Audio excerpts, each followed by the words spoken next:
Breaking news చూస్తున్నాం. పాకిస్తాన్ కు Baloch army చుక్కలు చూపిస్తున్నట్లుగా తెలుస్తోంది. జాఫర్ ఎక్స్ప్రెస్ పై దాడి చేశారు. క్వెటా నుంచి పెషావర్ వెళ్తున్న జాఫర్ ఎక్స్ప్రెస్ పట్టాల మధ్య ఐఈడీ బాంబు పేల్చింది బలూచ్ ఆర్మీ. బాంబు బ్లాస్ట్ తో 6 బోగీలు పట్టాలు తప్పినట్లుగా తెలుస్తోంది. ఈ ఏడాది మరో జాఫర్ ఎక్స్ప్రెస్ ను కూడా హైజాక్ చేసింది ఆర్మీ. పాకిస్తాన్ కు బలూచి చుక్కలు చూపిస్తున్నట్టుగా కనిపిస్తోంది. గతేడాది ట్రైన్ హైజాక్, ఆర్మీ వాహనాలపై దాడి, పాకిస్తాన్ లోని పలు భూభాగాలు స్వాధీనం, ఇలా టైం దొరికినప్పుడల్లా పాకిస్తాన్ కు బలూచి ఆర్మీ చుక్కలు చూపిస్తోంది. ఇక తాజాగా మరో ట్రైన్ పై దాడి చేసింది.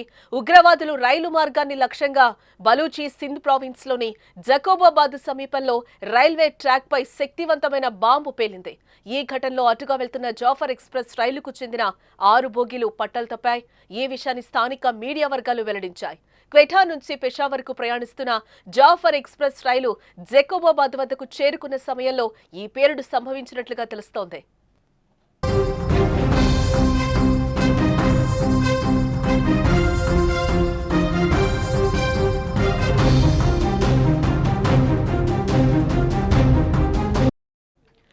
దుండగులు రైలు మార్గంలో ఐఈడీని అమర్చడం వల్లే ఈ పేలుడు జరిగిందని ప్రాథమిక సమాచారం. పేలుడు తీవ్రతకు రైలు పట్టాలపై సుమారు 3 అడుగుల లోతైన గొయ్యి ఏర్పడిందని కూడా అధికారులు అంటున్నారు. ఈ ఘటనలో 6 బోగీలు పట్టాలు తప్పడంతో ప్రయాణికులు తీవ్ర భయాందోళనకు గురయ్యారు. అయితే ఈ ప్రమాదంలో ప్రాణ నష్టం లేదా గాయపడిన వారి వివరాలకు సంబంధించి పూర్తి సమాచారం ఇంకా మనకి తెలియాల్సి ఉంది. సహాయక బృందాలు ఘటనా స్థలానికి చేరుకుని సహాయక చర్యలైతే చేపట్టాయి. కాగా జాఫర్ ఎక్స్ప్రెస్ రైలు గతంలోనూ దాడులకు గురైన విషయం తెలిసిందే. ఈ ఏడాది మార్చి నెలలో పాకిస్తాన్లోని వేర్పాటువాద బలూచ్ మిలిటెంట్లు ఇదే రైలు హైజాక్ చేసి వందలాది మంది ప్రయాణికులను బందీలుగా పెట్టుకున్నారు.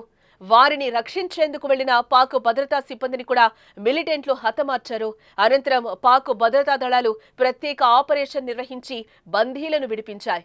ఇప్పుడు మళ్లీ అదే రైలు లక్ష్యంగా దాడి జరగడం ఇప్పుడు కలకలం రేపుతోంది. ఇప్పటి వరకు కూడా బలూచిస్తాన్ వేర్పాటువాద గ్రూపులు ఈ దాడికి పాల్పడి ఉండవచ్చని ప్రాథమికంగా అంచనా వేశారు.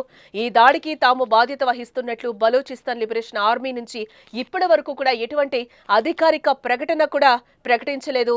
బలూచిస్తాన్ ప్రావిన్స్ లో రైల్వే మౌలిక సదుపాయాలు, భద్రతా సిబ్బందిపై బిఎల్ఏ తరచూ దాడులకు పాల్పడుతూ వస్తున్న విషయం మనకు తెలిసిందే.